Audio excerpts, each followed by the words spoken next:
नमस्कार साथियों। और आप सभी का ऑनलाइन क्लासेज में स्वागत है। और हम लोग का जो टारगेट है 2026 बिहार बोर्ड 10th क्लास का साइंस के बारे में हम लोग डिस्कशन करेंगे। साइंस के बारे में हम जानेंगे फिजिक्स, केमिस्ट्री और बायोलॉजी के साथ साथ पर्यावरण भी दिया हुआ है। और उसमें हम लोग जानने का प्रयास करेंगे कि उसका सिलेबस क्या है और उसका एग्ज़ाम का जो पैटर्न होता है और पैटर्न क्या रहता है। इसमें हम लोग को एग्ज़ाम के पैटर्न के बारे में जानकारी प्राप्त करना है और सिलेबस के बारे में जानकारी प्राप्त करना है।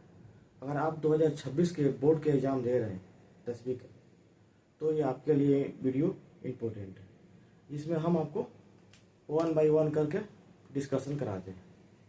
सिलेबस के बारे में देखेंगे हम।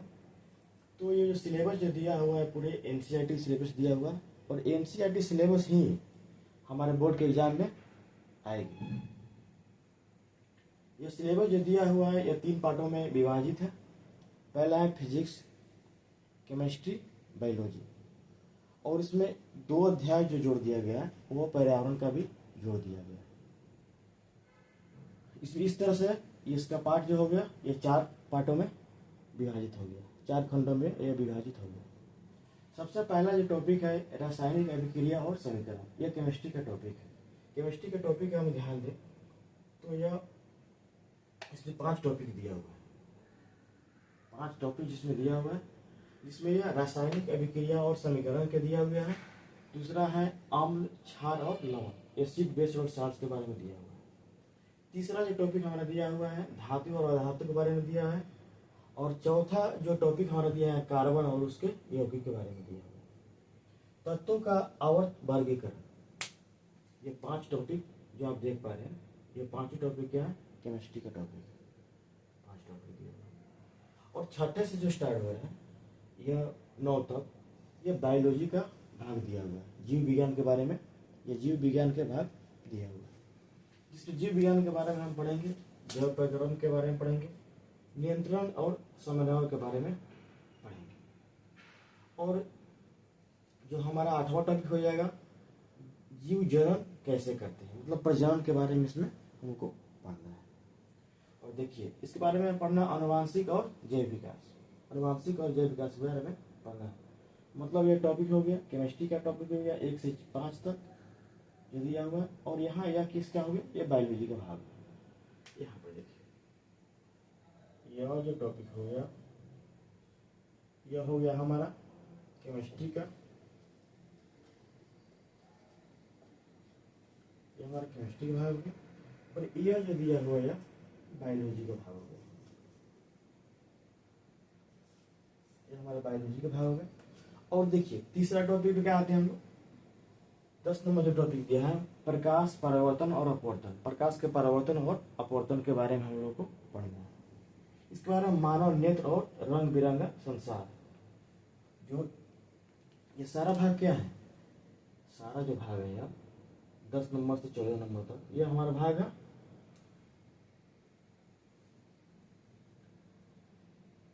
फिजिक्स का। यह फिजिक्स का भाग हमारा है। प्रकाश, परावर्तन और अपवर्तन के बारे में पढ़ना है, मानव नेत्र और रंग का संसार, और विद्युत इलेक्ट्रिक के बारे में पढ़ना है, विद्युत धारा के चुंबकीय प्रभाव के बारे में पढ़ना है, और ऊर्जा के स्रोत के बारे में पढ़ना है।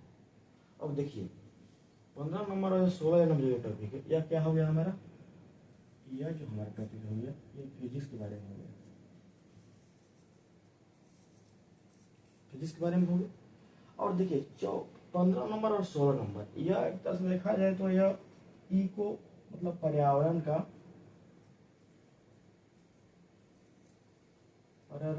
विज्ञान का एक भाग हो गया, एक पर्यावरण विभाग का भाग हो गया। हमारा पर्यावरण के बारे में पढ़ना, जैसे कि आपको यहाँ क्लियर हो जाएगा पर्यावरण विज्ञान हो गया। प्राकृतिक संसाधनों का प्रबंधन, इसका मैनेजमेंट कैसे किया जाता है, प्राकृतिक संसाधनों के बारे में, इसके बारे में ये हमको डिस्कस करना है। तो देखिए साथियों, तो कुल जो टॉपिक है हमारा 16 टॉपिक हो गए, टॉपिक 16 अध्याय हो गए, जिसमें हमको केमिस्ट्री पढ़ना है 1 से 5 वाला में। और ये 6 नंबर 6, 7, 8, 9 ये जो पढ़ना है बायोलॉजी का भाग पढ़ना है। और हमारा फिजिक्स का जो भाग है 10 नंबर से 14 नंबर तक, मतलब प्रकाश के परावर्तन से लेकर और ऊर्जा के स्रोत। और 15-16 जैसे कि आपको बताए थे पहले ही बता दिया आपको कि पर्यावरण विज्ञान के बारे में पढ़ना है। अब देखिए इसका डिस्ट्रीब्यूशन कैसे होता है। इसका डिस्ट्रीब्यूशन के बारे में हम पढ़ेंगे कि हाँ एग्जाम का जो पैटर्न है ये किस प्रकार से हमें देगा। तो साथियों जो हमारे विज्ञान का जो एग्जाम होता है 10th क्लास का एग्जाम होगा, तो इसमें आपको 100 नंबर का 100 प्रश्न 100 नंबर का होता है या 100 नंबर का होता है। इसका डिस्ट्रीब्यूशन दो तरीके से होता है, 80 नंबर और 20 नंबर। 80 का जो होगा यह हमारा प्रश्न पत्र रहेगा और यह प्रैक्टिकल होता है, ये हो गया। ये हमारा स्कूल कॉलेज से मिलेगा अपने हमको 20 नंबर जो मिलेगा कॉलेज से। ये 80 नंबर के बारे में भी पढ़ेंगे। 80 का जो डिस्ट्रीब्यूशन है ये 100 नंबर का टोटल हो गया। 80 नंबर में जो है ये दो तरह के प्रश्न इसमें आएंगे। एक होता है ऑब्जेक्टिव, एक हो गया ऑब्जेक्टिव और दूसरा हो गया सब्जेक्टिव। ऑब्जेक्टिव और सब्जेक्टिव हो गया। और ऑब्जेक्टिव में देखिए ऑब्जेक्टिव में क्या हो गया 40 नंबर का रहेगा और इसमें भी 40 नंबर का रहेगा। मतलब यह हो गया कि 80 जो नंबर दिया हुआ है 80 प्रश्न हो गया, इसमें ऑब्जेक्टिव का 50% हो गया, 80 इसका 50% हो गया और इसका हो गया 50%। मतलब आधा आपको देना ऑब्जेक्टिव, आधा देना सब्जेक्टिव। अब ये 80 नंबर का अगर डिस्ट्रीब्यूशन हम करेंगे ये तीनों इसमें आ जाएगा। 80 नंबर जैसे बताया हुआ है फिजिक्स, केमिस्ट्री, बायोलॉजी और पर्यावरण। तो 40 नंबर में देखिए 40 नंबर में हमारा 80 ऑब्जेक्टिव रहेगा। 80 प्रश्नों की संख्या जो रहेगी 80 प्रश्न रहेंगे, जिसमें 80 प्रश्न में फिजिक्स, केमिस्ट्री, बायोलॉजी और पर्यावरण। 80 प्रश्न में आपको 40 प्रश्न का जवाब देना है। किन्हीं 40 प्रश्नों का जवाब देना है, 40 प्रश्नों का। सेम टू सेम इसमें भी रहेगा, इसमें भी क्वेश्चन डबल रहेंगे, लेकिन आपको जवाब देना है आधे ही प्रश्न जवाब देना है, 40 नंबर के इसमें ही जवाब देना है। अब एक बार हम लोग इसके बारे में देख लेते हैं। जो सब्जेक्टिव है सब्जेक्टिव बारे में हम लोग थोड़ा देख लेते हैं।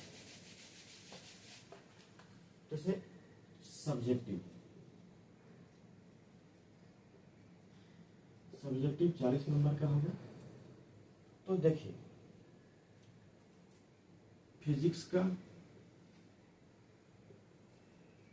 फिजिक्स में इसमें दो तरह के प्रश्न आएंगे। एक आएंगे लघु उत्तरीय मतलब शॉर्ट क्वेश्चन, जिसको बोलेंगे लघु उत्तरीय।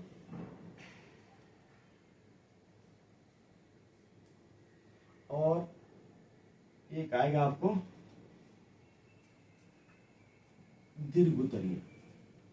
तो लघु उत्तरीय का जो प्रश्न आएगा लघु उत्तरीय का इसमें 8 प्रश्न रहेंगे 8, और जिसमें आपको 4 बनाना है, 2 नंबर का रहेगा। इस हिसाब से 8 नंबर हो गए इसका।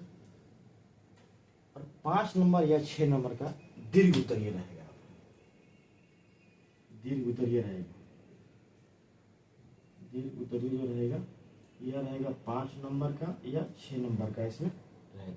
सेम इसी तरह हो जाएगा केमिस्ट्री के भाग में। केमिस्ट्री का भी यही भाग हो जाएगा इसी तरह। केमिस्ट्री में क्या हो जाएगा, इसमें भी प्रश्नों की संख्या 8 रहेंगे। यह हो गया प्रश्नों की संख्या।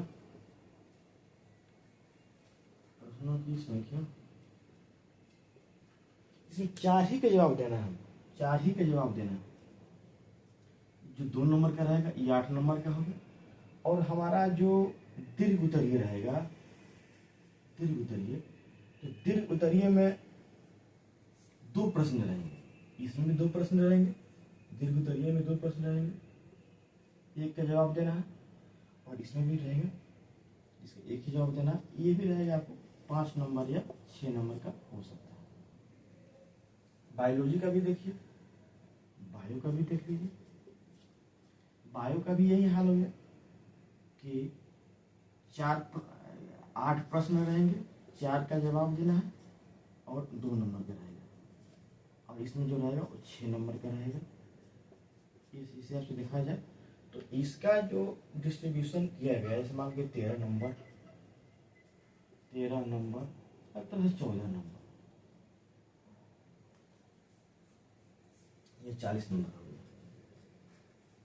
तो जैसे आप देख चुके हैं ये 40 नंबर हो गया आपको ऑब्जेक्टिव, और सब्जेक्टिव और ऑब्जेक्टिव में भी इसी टाइप से रहेंगे, इस टाइप से रहेंगे। अब देखिए तो ऑब्जेक्टिव के बारे में हम अभी ध्यान दे देते हैं।